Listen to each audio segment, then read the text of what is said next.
Bem-vindas. Que bom que vocês estão aqui hoje. Esse é o Elas por Elas, nosso encontro para encerrar o primeiro semestre. Isso não quer dizer que está encerrando o projeto, não, gente. Então não fiquem tristes, tá? O projeto continua, mas a gente vai ter um breakzinho aí de julho para descansar, né, Cris? E aí, para a gente finalizar o nosso primeiro semestre, a gente convidou alguém muito especial para vir aqui hoje conversar com a gente. E é por isso que hoje nós não vamos seguir o nosso formato de sempre, das curiosidades e do Elas Sugerem, tá? Então, nós precisamos começar a risca e terminar a risca, porque professoras precisam dar aulas, né? Então, a gente tem compromisso depois. Eu quero passar agora para a Cris, então, para apresentar a nossa convidada. E eu já quero me antecipar e dizer o meu muito obrigada, Mirelle, por ter aceitado e vindo aqui participar com a gente nesse projeto. Seja muito bem-vinda e sinta-se em casa. Volte sempre, tá bom? Cris, é com você. Bom, eu estou muito feliz hoje de receber a Mirelle, que é uma grande amiga de longa data. E eu vou apresentar depois a Mirelle amiga. Primeiro eu vou apresentar aqui a Mirelle pesquisadora, que eu admiro muito, que tem uma pesquisa bem sólida na área de estudos de gênero, de representação de gênero também, né? Da questão da literatura de autoria feminina. E a Mirelle é uma cria da Unespar, ela fez graduação no campus de Campo Mourão, depois ela tem mestrado na UEM, que foi quando a gente se conheceu, e a pesquisa dela de mestrado tem como título Na Contramão da Ordem Vigente, a Mulher no Contexto da Ditadura Militar em Tropical Sol da Liberdade, de Ana Maria Machado. Uma pesquisa que eu acompanhei porque éramos colegas de mestrado, que eu super indico para quem quiser conhecer mais um pouquinho o trabalho da Mirelle. E o doutorado dela foi na UEL, e o título é Poéticas e Amores em Processo, Canções de Dolores Duran, Joyce Moreno e Alice Ruiz. E é sobre Alice Ruiz que a Mirelle vai falar hoje aqui com a gente. Atualmente ela é professora do Instituto Federal do Paraná, e sua área de pesquisa, como eu já disse, é estudos de gênero, representações no mundo do trabalho, comunicação e multilinguagens. E além de ser essa pesquisadora formidável, é uma amiga que eu tive a sorte de conhecer no primeiro dia de aula de mestrado, que eu tive assim, a sorte de sentar ao lado dela.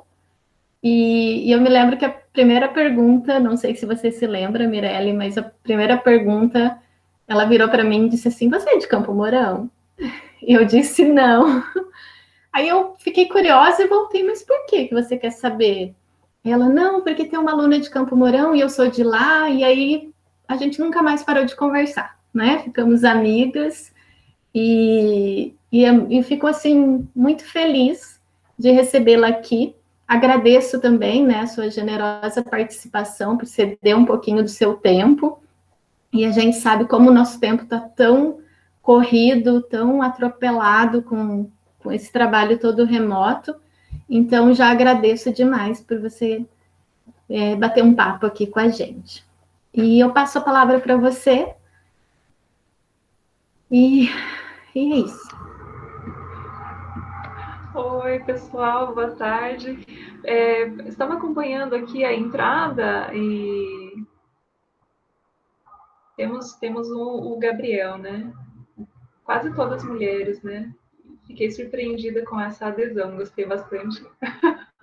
E também gostei bastante, né, da presença de alguém.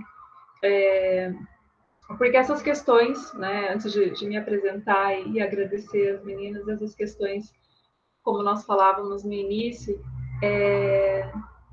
das relações de gênero, das desigualdades de gênero, elas devem ser discutidas, pensadas, refletidas por todos, né?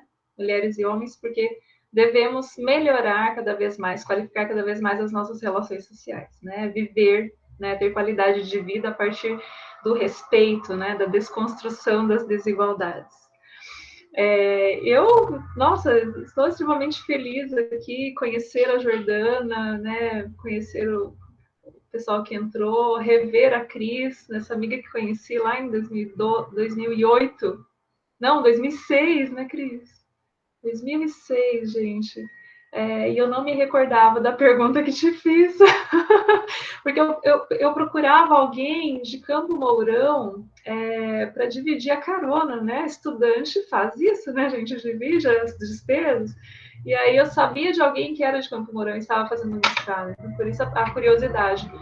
Mas foi de fato um encontro de almas, né? Porque eu olhei para a Cris e me identifiquei, e nós passamos ali os 2 anos, né, muito próximas, tão próximas que muitas pessoas diziam, né, perguntavam se éramos irmãs.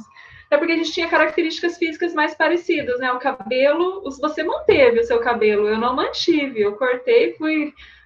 Agora, depois da Maria Antônia, então, cada vez mais curto, melhor. E eu me lembro, Mirelle, desculpa, que os professores nos confundiam, me chamavam de Mirelle, chamavam você de Cris, porque a gente andava mesmo grudadas, né? Durante ali as disciplinas do mestrado. E realmente éramos mais parecidas, o tom do cabelo, enfim. E eu acho que esse encontro de almas aí, que a gente até falava disso na época, né?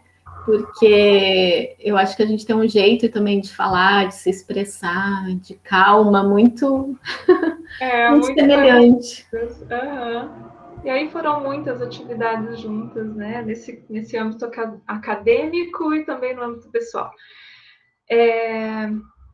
Bem, como a Cris apresentou, né, tenho a minha trajetória acadêmica que inicia na Unespar, de fato, fui aluna da então FECILCAM, né? Vocês são a FAFIPAR, né?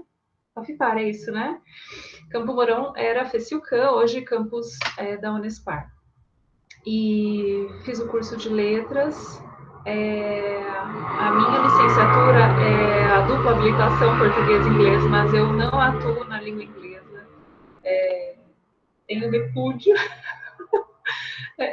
Na verdade, é algo que assim não me chamou muita atenção, fiz por obrigação, porque não havia outra opção, né?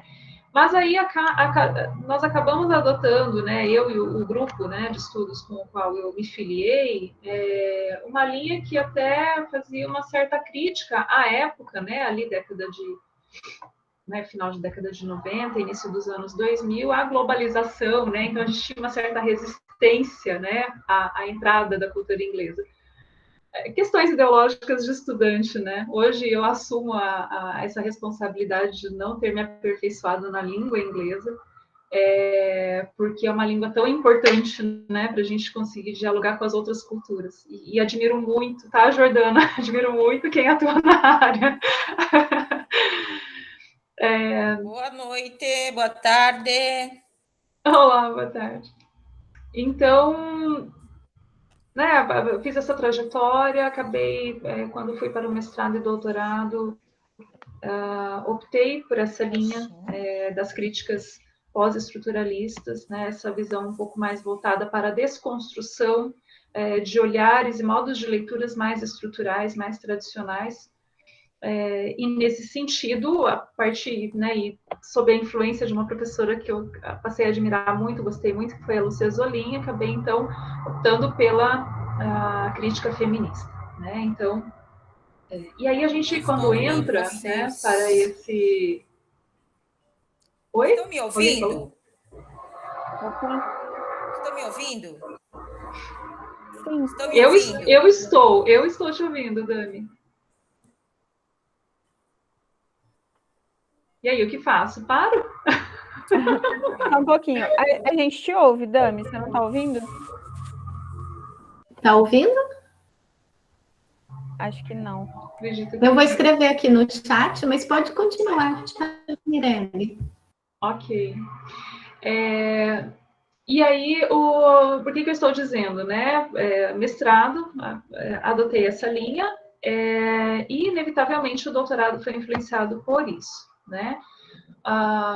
Mas eu passei a admirar um pouco mais outras formas de expressão, né? Outros recursos expressivos da nossa linguagem que não estão tão voltados para a literatura narrativa, a poesia, né? Mas para a canção, a música, né? Que foi a linha que eu adotei no doutorado e que continuo agora, né?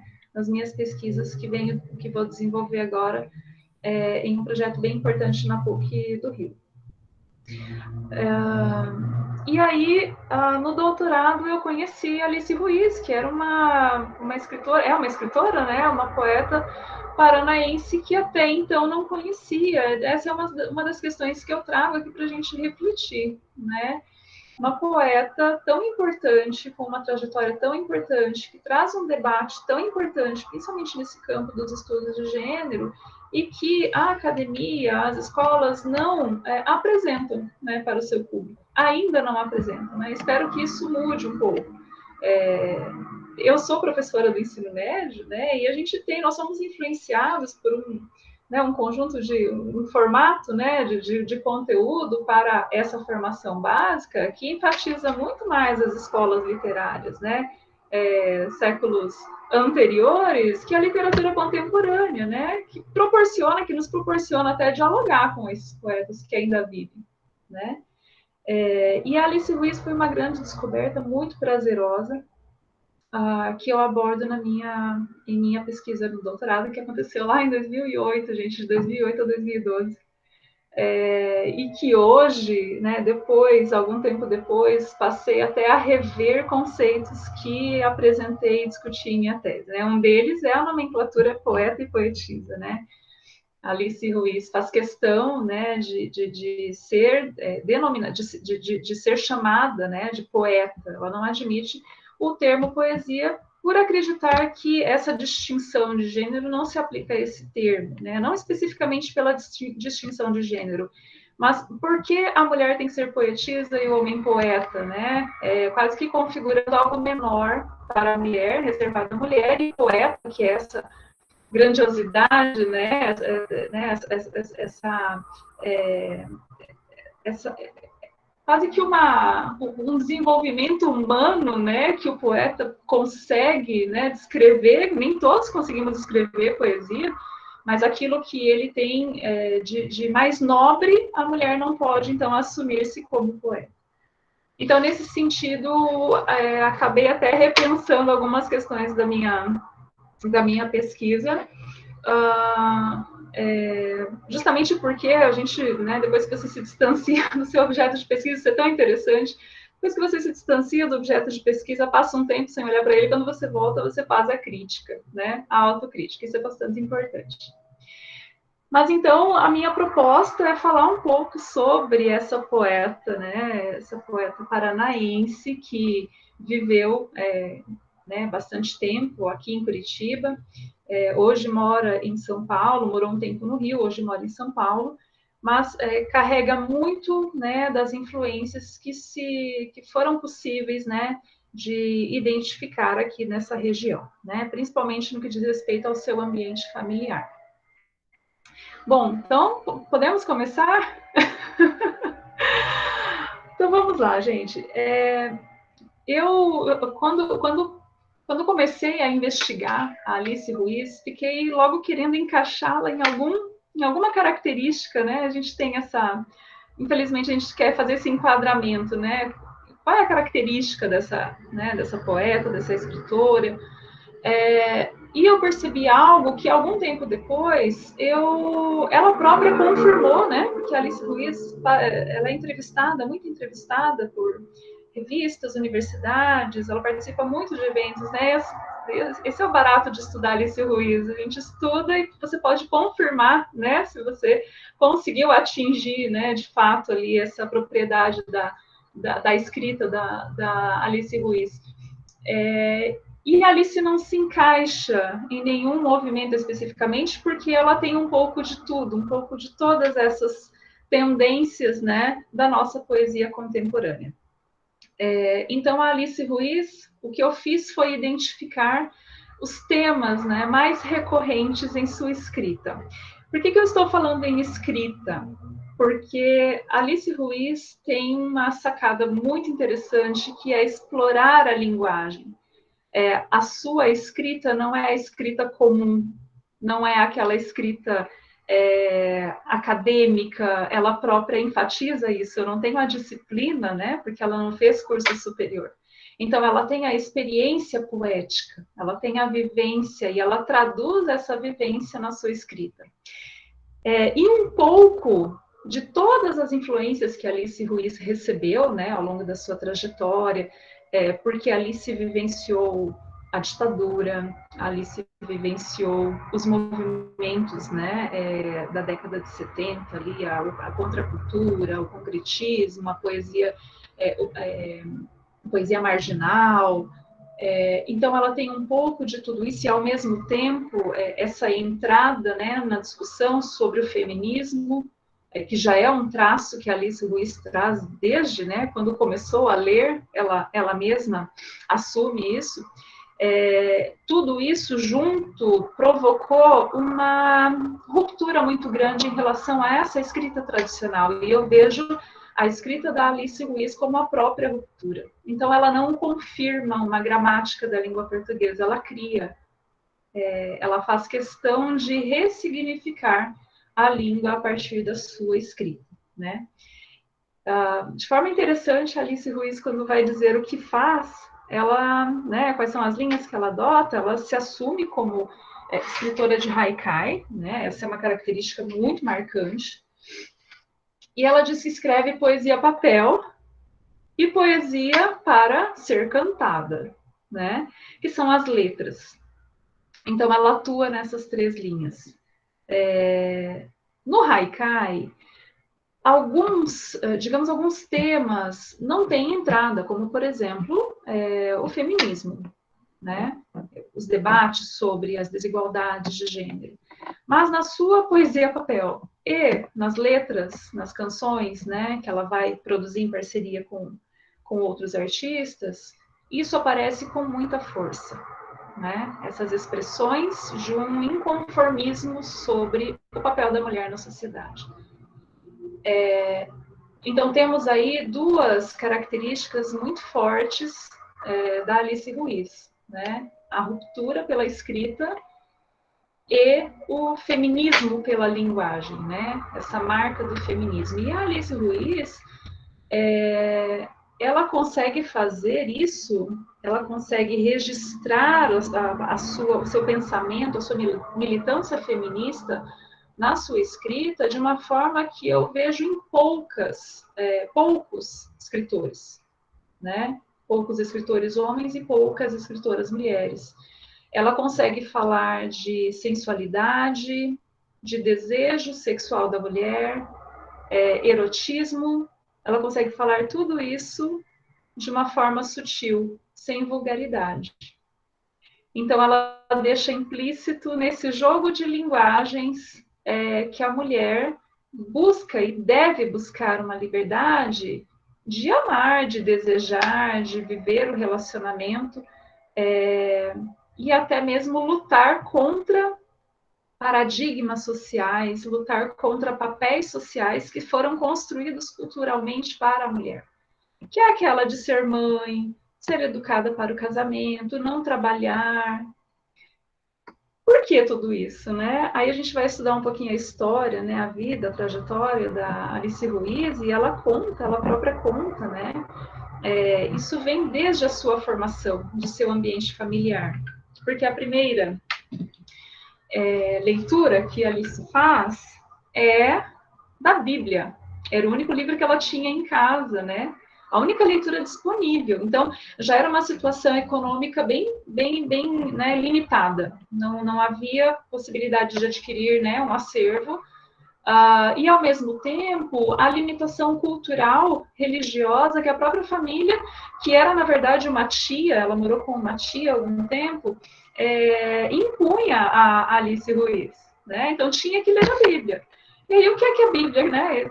Nada contra, né, essa escritura religiosa, né? Respeito muito, mas a Bíblia traz o estereótipo da mulher. E aí ela cresce pensando a respeito disso, ela não absorve, ela se apropria da leitura, mas aquilo incomoda Alice Ruiz. E aí, ao incomodar, ela começa a fazer a si mesma esses questionamentos, né? Que papel é esse da mulher que está me incomodando tanto? Eu não quero exercer esse papel, né? Isso ela é muito nova ainda, gente, 10 anos, né? 9 anos. Mas aí, a Alice Ruiz é um ser humano, né? Diferente, porque ela começa a ler, né? Essa escritura religiosa, passa a analisar esse discurso e ao se deparar com outras escrituras, que aí ela passa a ter acesso a novas leituras na escola, ela começa a comparar, começa a fazer comparação de perfis de mulher, né? Então, Alice Ruiz começa a ler muita literatura, posteriormente, primeiramente no Colégio Estadual do Paraná, né, onde estudou, e posteriormente na biblioteca pública. E aí, ela começa a ler de tudo, até chegar aos livros de filosofia, e quando ela conhece Simone de Beauvoir, aí ela entende, né? Eu sou feminista. Ela entende que o papel que ela sempre viu a mulher exercer não é algo natural, é algo construído, né? Então, toda essa conjuntura faz com que a Alice Ruiz ganhe um repertório que vai depois aparecer na sua escritura, né? Por isso ela tem tanta facilidade de dizer sobre o feminismo de uma forma sutil, porque isso já está no seu inconsciente cultural, né? Já havia ali um inconformismo, né? Desde sempre, né? Desde que ela começou a observar as relações sociais, né? Não se nasce com essa formação, mas ela começou a observar o mundo, observar as relações e não satisfeita, né? Com essas relações, com esses papéis e com o sistema patriarcal, passa a buscar a explicação para isso, né? E aí, nesse sentido, a Alice Ruiz vai, né, construindo ali a sua carreira, depois ela se muda. E esse contexto acontece em Curitiba, né, e depois ela passa a viver no Rio de Janeiro, onde ela conhece a cultura zen, né, ela sofre alguns episódios, né, de tentativa de estupro no Rio de Janeiro, ela passa, né, a buscar... acredito que era uma espécie de autodefesa, né? E aí a base dessa autodefesa era a cultura zen, né? Cultura oriental. E aí ela já tinha, então, né, uma espécie de primeiro contato, né, com esse diferente, com esse formato diferente, né, de cultura, que é a cultura oriental, e que vai influenciar, então, na sua busca pelo Haikai, né? A Alice Ruiz, depois, né, algum tempo depois, ela tem contato com o Paulo, né? Acabam formando o casal, e aí eles fazem uma parceria muito legal, né? A primeira canção a primeira letra de música que ela escreve é em parceria com o Paulo, uma música muito bonitinha. Mas aí ela entra para o mundo da literatura, né? Essa literatura, porque ele também já era... Ela tem contato com outros artistas e ela acaba tendo, né, algumas portas abertas a partir dessa relação. Mas ela não se apegou a isso, né? Porque ela é uma estrela que brilha por si, né? Ela não se apoiou nisso para crescer enquanto escritora, né? Ela tem qualidade. E a Alice Ruiz, a partir disso, ela começa a publicar, né? Publicou já, acredito que 22 obras ao longo da sua carreira. Mas eu quero chamar a atenção para o momento que ela começa a trabalhar, a ganhar dinheiro com isso. Porque, segundo ela, o ato de trabalhar, esse trabalho que você sai de casa, deixa a sua casa para ir para o ambiente de trabalho, isso também é uma ruptura. E ela precisou fazer isso para, inclusive, ser um exemplo dentro de casa. Porque em uma das entrevistas que a Alice Ruiz deu, era de que Paulo também era um pouco machista. né? Obviamente, porque eles estavam numa sociedade, né, machista. Ela que tinha uma consciência feminista, né? E aí, então, essa dificuldade, ela relata essa dificuldade, então, de conquistar um espaço. Então, escrever dentro de casa não era o suficiente, ela precisava sair de casa, ir para o trabalho. E isso iria configurar, talvez, essa mais uma ruptura na sua vida, né? Ela começa a escrever na redação de um jornal e textos com essa tendência, né? Com essa tendência mais, esse olhar mais feminista para as relações sociais. Ela escreveu um texto bem interessante, a revista Rose. Revista Rose, eu acredito que foi a primeira revista para a qual Alice escreve, e tem um trecho bem, bem legal, gente, eu vou ler rapidinho aqui.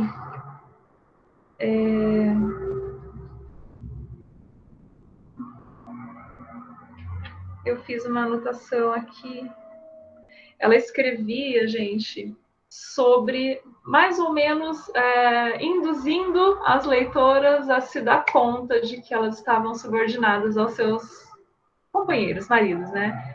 E aí ela diz assim, em um dos artigos que escreveu para essa revista, 1980, gente, 1980, um momento extremamente conservador ainda, né? Apesar da saída, né, da ditadura, apesar ali, né, de toda aquela situação de protesto, ainda havia esse sistema, né, aprisionando mulheres. E ela diz: tratamos nosso corpo como se ele fosse apenas o invólucro do útero. Nossa liberdade, nossa verdade, nossa mulheridade precisam ser descobertos, manifestos e impostos ao mundo dos homens. Sabemos que elas começam em nosso corpo. Então, o corpo da mulher é a chave para a ruptura. E aí, como esse corpo da mulher, sendo chave para a ruptura, vai aparecer na sua poesia? Por meio desse erotismo singelo que ela consegue escrever, né? Tem um poema muito legal, que é a abertura de uma música, de uma canção, que ela escreveu com a filha, a Estrela. A Alice Ruiz é autora, né? Ela produziu uma discografia apenas. Ela tem várias parcerias, mas ela é autora de apenas uma, que foi Paralelos, que foi a que eu estudei em minha pesquisa. E ela escreveu uma canção intitulada... A canção é intitulada Ladainha, com a Estrela, com a filha. Mas a introdução da canção diz assim: era uma vez uma mulher que via um futuro grandioso para cada homem que a tocava. Um dia ela se tocou. Então, percebam, vejam que delicadeza a forma de dizer que a mulher descobriu, ou ela se tocou, teve um insight, né, se tocou, que ela estava permitindo, né, que os homens se apropriassem do seu corpo, ou ela se tocou, né, como de fato sensação, prazer, e vejam que sutileza, que delicadeza de falar isso, né, de falar, mulheres, se toquem, né, parem de permitir que apenas o homem te promova prazer, né, tenham vocês, né, sejam autoras desse prazer. Então é essa forma que ela marca, né, por meio da sua escrita, esse pensamento feminista, essa crítica, né, à dependência que a sociedade impõe, né, da mulher ao homem. Né? E por aí vai, muitos escritos, muitos poemas nessa linha, né, de descoberta, né, da sexualidade da mulher, do prazer da mulher, mas tudo com muita delicadeza, como é essa característica que eu digo a respeito da escrita da Alice, né? Por isso, Cris, eu disse que gostaria de falar que o amor é a poesia dos corpos, porque ela fala de amor, né? Ela fala de sentimento, né? Esse amor-desejo, esse amor produto, né, das relações e também das relações carnais, né, digamos assim, do prazer sexual, mas é amor, é sutil, é delicado, né, e faz viver, né, dá sentido à vida das mulheres. No site oficial da Alice, ela escreve, né, o que importa os sentidos, tudo vibra. Né? Então, é essa visão que ela tem de que tudo tem matéria, né? Tudo tem... o amor é uma matéria, né? Então, a gente não pode enxergar isso somente como algo abstrato, que não vai acontecer. Tudo isso é realizável, né? E o corpo da mulher sente isso, né? boa parte dos poemas da Alice Ruiz, que tem essa conotação um pouco mais sexual, né? Eles estão em um livro que acabou reunindo quase todas as produções poéticas da Alice ali da década de 80, acredito que até 90 também, que foi um livro premiado, né? Que ganhou o prêmio Jabuti. Eu acredito que é o 2 em 1. Ela ganhou 2 vezes o prêmio. E aí, esse livro reúne, né, todos esses escritos. Esse livro também tem um poema que diz que quando eu li, eu me lembrei muito de você. Porque você um dia, não me recordo exatamente quando foi isso, você fez um trabalho acadêmico, nós fomos para um evento e você apresentou, e agora José. E ela escreve, e agora Maria? O título, né? O título do poema é Drummondiana. Ela diz, e agora Maria? O amor acabou, a filha casou, o filho mudou, teu homem foi para a vida que tudo cria e fantasia, que você sonhou, apagou a luz do dia. E agora, Maria, vai com as outras? Vai viver com a hipocondria. Aqui a gente tem o retrato do aprisionamento da mulher a uma relação. E sem essa relação, sem esse seio familiar, essa mulher não existe. E agora? O que fazer quando tudo isso se perde? O filho sai de casa, a filha casa, o que sobra para a mulher? Né? Aquela mulher cheia de questionamentos, né? Mais ou menos ao estilo Clarice Lispector, né? Aquela mulher que não sabe, né? Ela acaba se tornando apenas um objeto, algo que permanece naquele espaço, mas não pertence àquele espaço. Né? Ela é usada para um determinado fim. E o questionamento da Alice Ruiz é exatamente esse, quando ela traz essa temática, né, do amor através desse corpo feminino. Bom, Alice Ruiz também, né, a poética do haikai também é algo que me chama muita atenção, esse poder de concisão que a Alice Ruiz traz, que é essa influência, né, e essa mulher, eu acredito que é talvez a grande poeta do nosso país, né, que produz haikai hoje. Ela é especialista, ela ensina, né, ela dá cursos de como produzir o haikai, é uma estudiosa, né, ela é uma estudiosa da área. E ela brinca com a linguagem ao mesmo tempo que escreve esse haikai, naquele formato tradicional mesmo, com aquela métrica, né, contando as sílabas exatamente com 3 versos, mas aí, ao mesmo tempo, ela joga um pouco, desconstrói essa métrica. Então, eu penso que o signo da desconstrução perpassa toda a obra da Alice Ruiz. Então, se eu pudesse sintetizar o que Alice representa para mim, é uma mulher, acima de tudo, né? É uma mulher que se destaca, é uma militante feminista, e é uma mulher que luta por essa desconstrução. Agora, ela tem, eu queria comentar um poeminha muito pequenininho que ela escreve, que é também um haikai, né? Mas, de certa forma, com esse formato desconstruído, né? Ela coloca assim, apaixonada, apaixo tudo, apaixo quase. Paixão está presente, né, nessa escrita, né, e ao mesmo tempo essa ruptura com uma linguagem tradicional.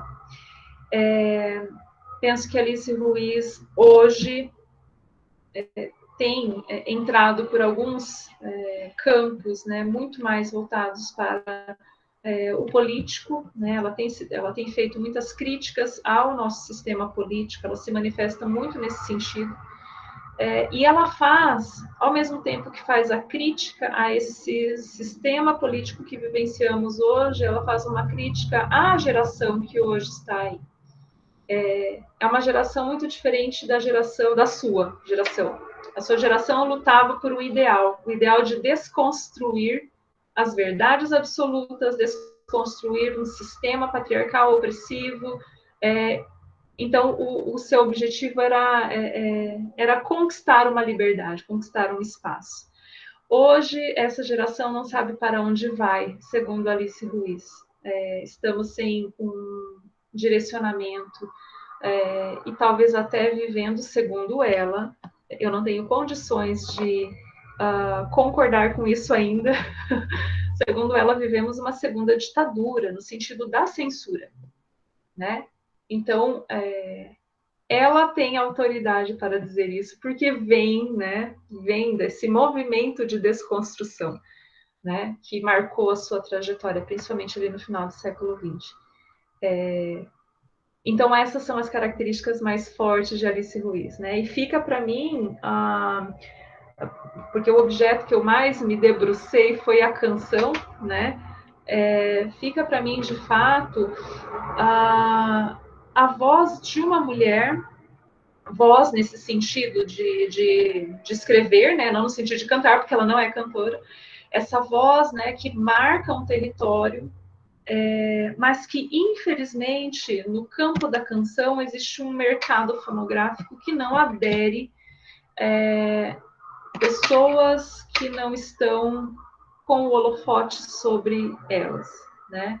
Esse mercado fonográfico é muito injusto porque não se prioriza uma qualidade musical, uma qualidade poética, né, da composição. Se priorizam outras coisas, né? Principalmente o alcance midiático, né? Então, Alice Ruiz não é conhecida nesse território, mas as suas canções foram interpretadas, né, ela tem Socorro, que é uma canção bem importante, né, da sua trajetória, que foi interpretada por Arnaldo Antunes, Cássia Eller.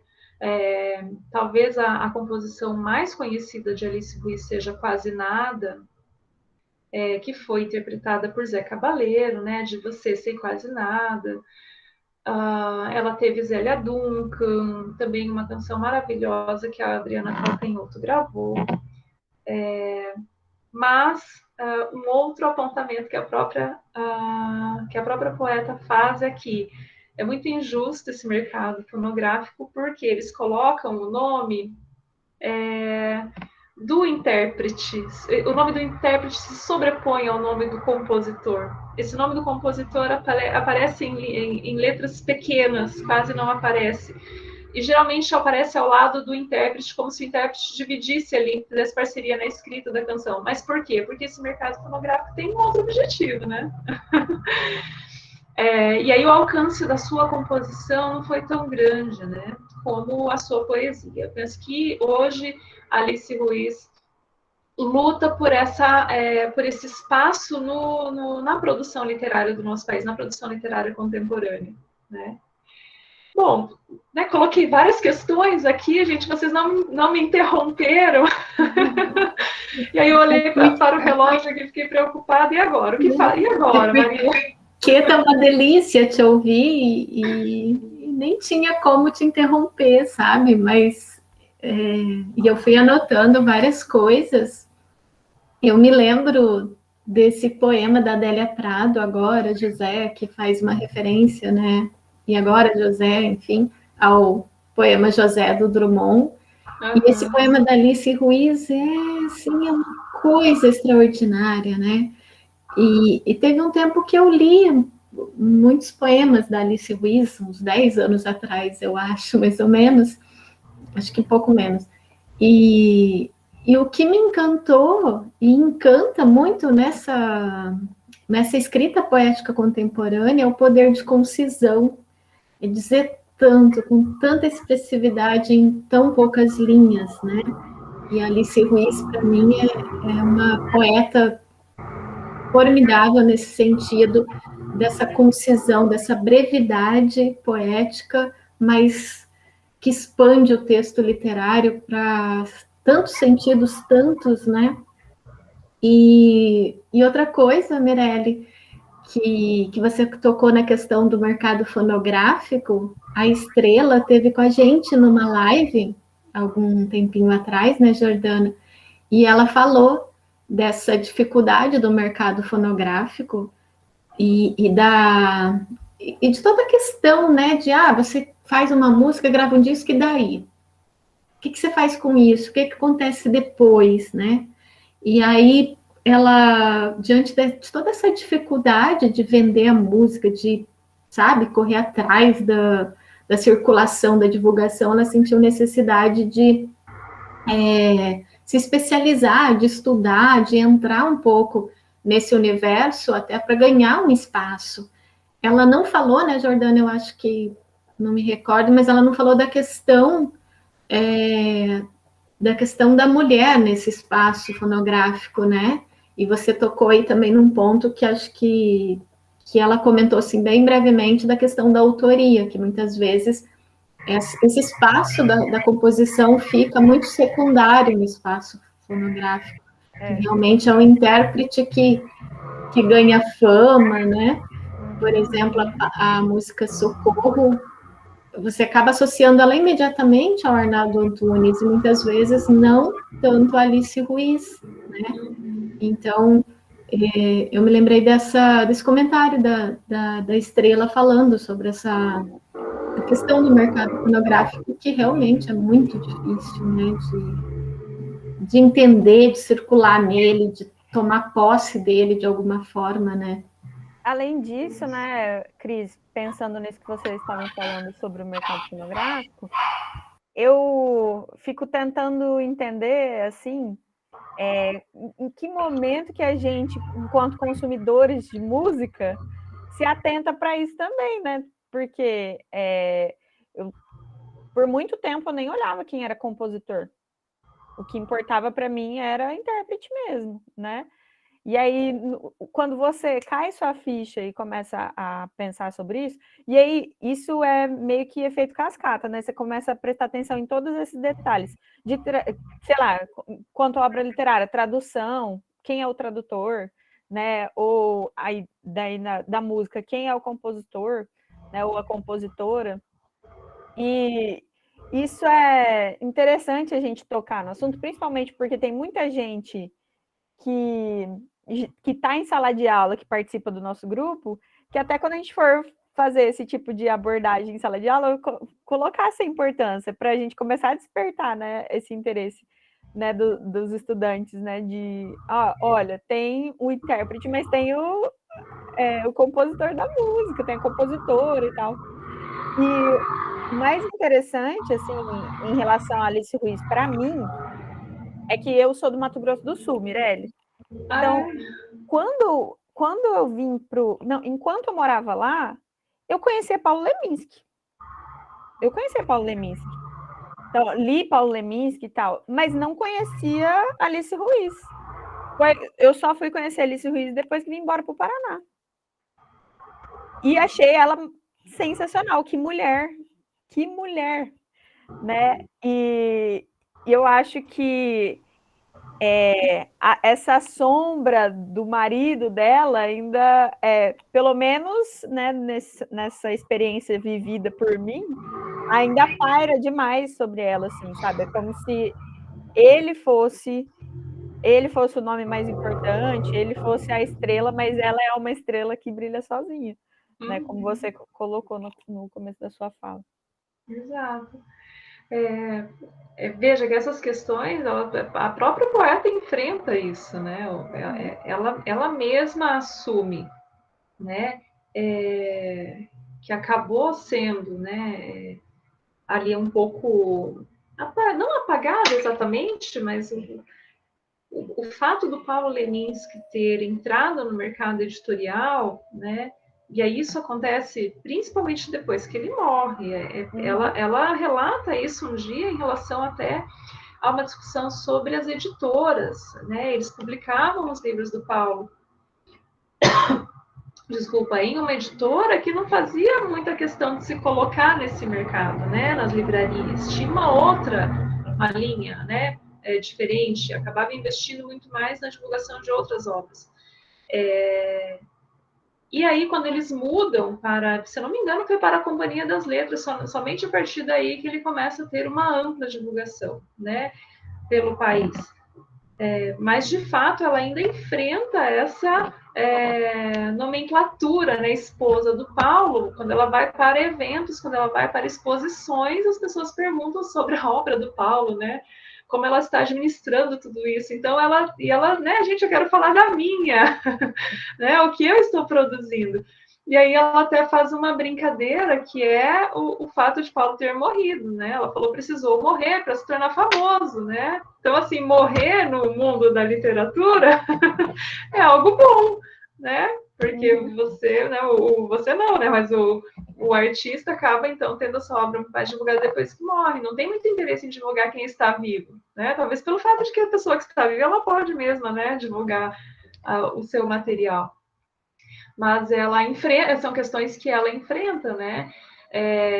Isso no mercado editorial. E com relação ao mercado fonográfico, que tem uma outra lógica, né? Essa sobreposição do intérprete sobre o compositor é algo totalmente proposital, porque esse mercado sobrevive da imagem, né? Sobrevive de fato da presença ali, da performance do intérprete. Né? Então, se não é o intérprete levar essa canção, ela vai ficar no papel, ela vai virar poesia papel, como ela diz. Né? E aí, infelizmente, nesse jogo, né, midiático de lançamento e de divulgação, o nome do compositor fica ali, né? Ele só vai ser conhecido se, por curiosidade, nós que consumimos vamos lá olhar o encarte, ou então vamos procurar, pesquisar. Gente, olha só, falei encarte, acho que nem existe mais isso, né? Esse gênero nem existe mais. A gente tá no streaming agora é só streaming. São as playlists agora, né? Ei, professora, aqui é a Sama que está falando. Eu achei interessante, aconteceu uma coisa comigo, foi, Ave Maria, eu conheci aquela música, vou ver aos 19 anos, aí eu pensava que era da Mercedes Souza, sabe? Passei a vida toda pensando que era da Mercedes Souza. Aí, de repente, um amigo meu mandou um filme para me assistir. Aí eu assisti, era da Violeta Parra. Aí eu fui descobrir aí que era da Violeta Parra, mas você olha na internet, não existe o nome da Violeta Parra. Não existe de jeito nenhum. E ela é compositora boa de diversas músicas. Entendeu? Exatamente. A própria internet é uma grande a própria internet, ela tira o nome do compositor. A própria internet tira o nome do compositor. Se ela era cantora também, eu não sei, eu não conhecia, ela tira o nome do cantor. Eu tenho CDs dela, comprei lá no Chile, ela é bem conhecida no Chile, né? Ela tem aquele outro, Graças à Vida também, ela também é cantora. Eu tenho os CDs da Violeta, né? A Violeta Parra é cantora também. O Gabriel comentou aqui também, Mirelle. Ele diz o seguinte, ó, eu reparo como ouço muito samba, tem várias músicas que foram compostas originalmente por mulheres, mas suas primeiras gravações foram feitas por intérpretes masculinos. Dona Ivone Lara, Dona Iná, Leci Brandão, Jovelina Pérola Negra, todas sofreram com o machismo no início. Demoraram para obter o reconhecimento. Pois é, gente. A gente tem uma história, né, da indústria da comunicação no nosso país, que ela acabou formando a nossa conhecida, né, música, não a MPB em si, né, mas a canção popular brasileira, esse conjunto que circula hoje, ele está dentro de um propósito de projeto de sociedade, de formação de sociedade, de formação de consciência. Então, uma relação de interesses se estabelece nos bastidores desse mercado, né? Por quê? Porque uma grande empresa é, de fato, a tutora de todos esses direitos, né? Os produtores, os artistas, né, de fato, sucumbem às decisões dessa grande empresa, né? Vocês devem imaginar de qual empresa eu estou falando. E a gente tem figuras masculinas que tomam as decisões, né? E colocam na mídia quem eles querem. Uma dessas figuras nós já podemos falar, porque não está mais entre nós, é o André Midani. André Midani foi o diretor, o principal, né, articulador das principais vozes que nós temos no país. Então entraram, não tiro o mérito, porque eu amo a maior parte deles. Chico Buarque, Caetano Veloso, a Maria Bethânia, Gal Costa, Cazuza, todos têm qualidade. Mas muitos não têm expressão com qualidade e acabam entrando por negociações. E aí, pessoas que têm talvez poucas influências, não têm os padrinhos, né? Não se aproximaram dos padrinhos, acabam não indo para essa grande mídia. Né? Eu penso que, por exemplo, Chico Buarque, Maria Bethânia, Caetano, por si próprios, conseguiram se projetar, porque eles têm qualidade. Mas e aqueles que não têm tanta qualidade, que não conseguiam entrar? Eles são conhecidos, mas eles não conseguem entrar nessa grande mídia, né? Porque tem um projeto por trás disso, né? Existe um bom exemplo disso é o Belchior, né? Cearense, ótimo compositor e, no entanto, ele não tem não teve muita penetração no mercado, né? Sim, muitos da Jovem Guarda, muitos não conseguiram, alguns até conseguiram por ter grana, né? Essa é a grande questão, né? O dinheiro movimenta esse mercado, então quem tem grana para pagar entra, quem não tem. Então temos muitas mulheres, né? Falando das nossas mulheres, temos muitas mulheres que ficaram ali no anonimato. Esse anonimato relativo, elas são conhecidas, mas elas não tiveram tanta entrada, né? Outro dia eu corrigi um trabalho, né? Foi banca de um trabalho sobre as performances da Rita Lee, né? E o seu jeito, que ela mesma se autodenomina, né? O seu jeito diferentão, fez com que ela fosse jogada à margem do mercado editorial. Então, ela fazia muitos shows, mas ela raramente era convidada para ir para a TV, né? Porque ela assustava com aquele seu jeito, com aquele seu cabelo, com as suas roupas. E ela provocava, né? Ela provocava muito, né? Teve um momento, teve um show que por conta da censura, né? Barrar algumas canções da Rita Lee, ela foi vestida de presidiária. Então, isso, gente, é uma afronta. Né? Então, vejam, como uma pessoa assim vai ter entrado no mercado editorial? Então, essas relações, né, que acabam se estabelecendo dentro dessa sociedade capitalista que explica muita coisa, né? E as mulheres acabam tendo menos força, né, nessas disputas. Na música, no mercado editorial, né, em outras, né, no cinematográfico, né, o cinema tem poucas mulheres que dirigem, né, tem muito mais homens, né, e por aí. Daí, só para complementar, até o Gabriel fez um comentário sobre a Dona Ivone, que só foi gravar seu primeiro disco quando tinha quase 60 anos de idade, e as músicas dela são incríveis. Ele deixa aqui, né, a dica para quem quiser conhecer, porque são verdadeiros poemas. Então, acho que é um exemplo disso, né, desse mercado que sempre foi restrito, embora ela fosse compositora de músicas conhecidas, mas como intérprete só foi gravar um primeiro, né, disco muito tardiamente. Exato. Que acho que isso simboliza um pouco essa restrição que foi dada às mulheres.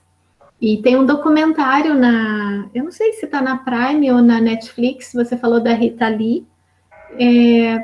É um documentário, assim, bem leve, eu acho, sobre a trajetória musical da Rita Lee, mas para quem quiser dar uma olhada, acho que vale a pena conhecer um pouco. Eu esperava mais do documentário, esperava mais, por exemplo, essa referência de que ela aparece como presidiária, não é mencionado, mas ela conta um pouquinho sobre a trajetória, sobre esse jeito dela todo diferentão, e aí fala um pouquinho, né, sobre como ela foi entrando nesse mercado musical, enfim. Então, é um documentário que traça um pouquinho a trajetória musical, mas deixa um pouco a desejar, mas vale a pena conhecer, assim, um pouco. Bom, como a gente está se encaminhando para o final, infelizmente, porque esse papo está muito delicioso, mas a Mirelle tem compromisso. Eu vou deixar aqui, então, assim, se alguém quiser fazer alguma pergunta que não deu tempo, de repente, né, pode nos encaminhar, que daí depois eu passo para a Mirelle, numa outra oportunidade ela responde qualquer coisa, né?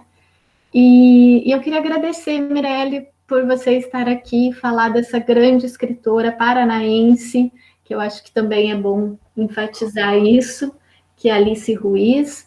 E foi uma aula, assim, além de um prazer te ouvir, foi uma aula que nos ensinou, acho que muita coisa, e vai propor aqui várias reflexões também sobre tudo isso que você nos comentou, sobre a escrita poética da Alice Ruiz, sobre o mercado fonográfico, principalmente, que eu acho que é um assunto que não é muito mencionado e acho que tem uma importância muito grande, né?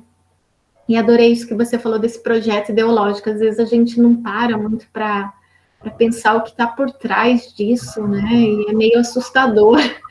E quando você se dá conta, fala, nossa, né? É verdade.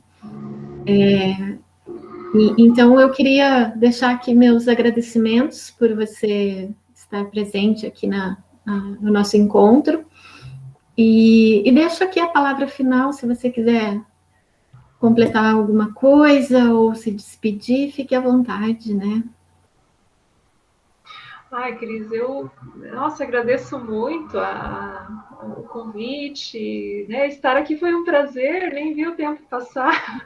Eu vou sair da live voando, porque eu tenho aula daqui 15 minutos. Mas, assim, é sempre um prazer falar de mulheres, né? Mulheres que marcam, né? A nossa história, a nossa literatura, a nossa música. Eu penso que quando nós fazemos isso, nós contribuímos um pouco, né? Ainda que de forma, de repente, até não intencional, a gente contribui com essa desconstrução, né? Vamos juntas, vamos de mãos dadas com Alice Ruiz desconstruir o que aprisiona, né, as pessoas, não só as mulheres, né, as pessoas de um modo geral. Temos que entender que os homens também sofrem, né? Qualquer identidade tem as suas questões, né, de enfrentamento. O espaço aqui foi muito gostoso, né? Me senti bem à vontade. Parabéns pelo projeto. Né? Só desejo que ele cresça e prospere e amplie, vocês consigam cada vez mais agregar pessoas, porque é um tema muito importante, uma ação muito importante, uma ação de extensão muito importante, né? E assim, a minha vontade, o meu desejo é que a Alice Ruiz passe a ser estudada também, né? Pela escola, pela academia, pelos programas de pós-graduação, que se publiquem sobre ela, né? Porque ela, de fato, é uma voz que destoa de muitas reafirmações que nós temos aí, reafirmações dos estereótipos, das relações, e a gente precisa, de fato, conquistar um mundo mais justo, né, para a gente viver com mais qualidade, né? Eu quero um mundo mais justo para minha filha, né? Quando ela for mocinha, quando ela for adolescente, não quero que ela enfrente esses discursos, né, que aprisionam, né, que só discursos de preconceito, né, que respeitem a vida, né? Então eu agradeço muito e desejo que todos vocês tenham uma ótima semana. Olha, tem um monte de parabéns aqui, né, Jordana, no chat, de comentários elogiando a sua fala, dizendo que foi ótimo, que aprendeu muito, que foi muito bom te ouvir. Que legal. Assim, tem vários só elogios. Muito obrigada, Mirelle. Foi um prazer te conhecer. Eu entendi agora por que eles confundiam vocês duas. Com certeza, vocês têm muito em comum. Claro que a grandiosidade, né, enquanto mulheres pesquisadoras lindas, e também pelo tom, como vocês conduzem uma conversa tão importante, de um conteúdo muito necessário, e numa leveza que é muito bom de ouvir mesmo. Muito obrigada. E volte sempre. Eu que agradeço. Eu volto, sim. Só convidar. Vou te convidar mais vezes, Mirelle. Vamos combinar. Falar de outras mulheres. Isso. Tá bom. E obrigada a todos que estão aqui participando, tá? Foi muito bom. Beijo. Até a próxima, gente. A gente logo Boa noite. divulga para vocês o novo calendário do segundo semestre, tá? Lá no grupo a gente posta para vocês. Um beijão. Boa noite. Beijos. Tchau, tchau. Tchau.